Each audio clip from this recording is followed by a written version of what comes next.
রাজস্ব আদায় কম হওয়ায় বাজেট ঘাটতি পূরণে আরও বেশি ঋণ নিয়েছে সরকার। এতে ২০২৪-২৫ অর্থ বছরে সরকারি ঋণের বকেয়া ২৮% বেড়ে দাঁড়িয়েছে ৭,৪৪,৮৫০ কোটি টাকায়।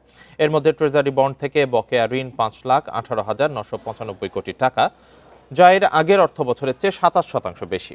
একই সময়ে ট্রেজারি বিলের মাধ্যমে বকেয়া ঋণ ৩১% বেড়ে ১,৭৫,১৩১ কোটি টাকায় দাঁড়িয়েছে। আর শরিয়া ভিত্তিক সুকুক বন্ডের মতো অন্যান্য সিকিউরিটিজ সহ গত বছরের জুন শেষে সরকারি ঋণের মোট বকেয়া বেড়ে দাঁড়িয়েছে ৭,৬৮,৮৫০ কোটি টাকায়।